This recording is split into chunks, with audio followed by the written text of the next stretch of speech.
Emmabet is a farmer who lives in an impoverished rural area where her family has grown the same crop for generations. Her land has suffered from a drought for months. Her crop has failed for the second year in a row. Now she has no harvest to sell and very little to feed her family. Emmabet has known hardships all her life. In the past, she has found temporary fixes so her family can survive. Those temporary fixes have included selling her livestock, pulling her children from school and sending them to work, seeking help from neighbors. But this is difficult when they're suffering from the same drought. Borrowing money from local moneylenders, but for a very high price. Relying on family in the nearby town to send her money. Now she is thinking of migrating with her children to the city with hopes of finding work. While some of these fixes are not ideal, she needs to feed her children. These traditional coping mechanisms are part of Emmabet's resilience, her ability to cope with crises, continue to thrive, and adapt to change. Some of the ways she copes in the short term put her and her family at higher risk to future shocks and deeper poverty. However, like billions of poor people around the world, Emmabet is forced to do what she can for their immediate survival.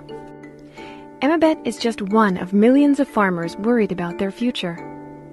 These farmers will be the most affected by the impacts of climate change and natural hazards.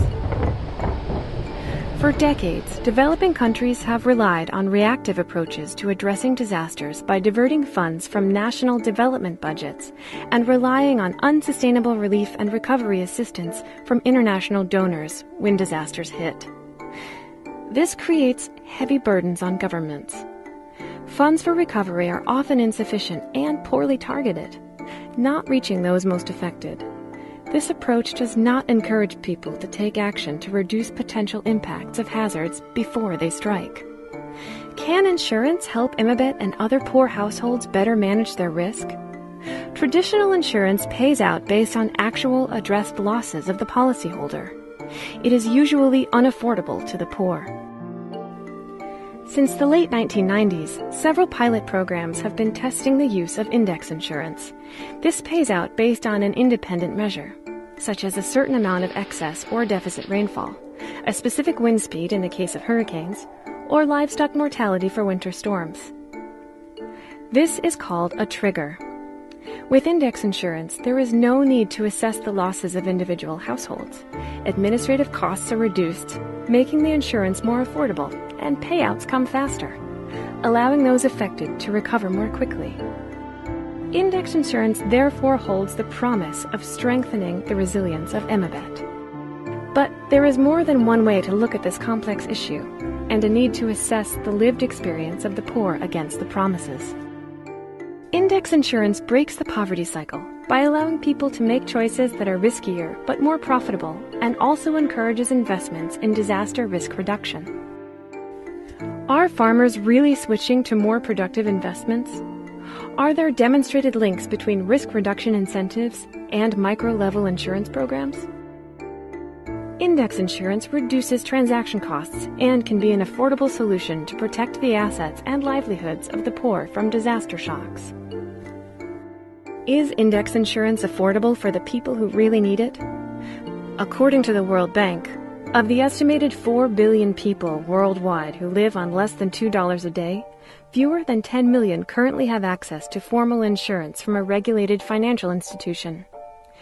Index insurance promises to be a scalable, sustainable solution to supporting adaptation of the poor. How do we make these programs successful and scalable for the farmer? To date, there have been very few successful scalability efforts at the farmer level. Index insurance is one way of transferring climate risk to the private sector, relieving some of the financial burden of governments and donor agencies. Little is known about how investments in developing index insurance programs compare to other climate risk management strategies, such as social protection and increased investment in disaster prevention. How can governments and donors be sure that they are making the most effective and efficient use of their limited resources? The promise of index insurance in building climate resilience of the poor is substantial, but there are many unanswered questions. To date, There has been no market-neutral, evidence-based analysis of how index insurance helps poor households manage risk. The World Bank is working with partners to explore these questions and generate evidence to inform the global debate on climate adaptation financing. We need this evidence to understand the role of index insurance in the wider context of building the social and climate resilience of the poor. It's not as simple as it may first appear. Most importantly, we should not forget Emabet. At its core, our question is, can index insurance transform her livelihood and help her escape poverty? And ultimately, can it help the millions of Emabets around the world who face increasing climate risk? Please join us in exploring these questions.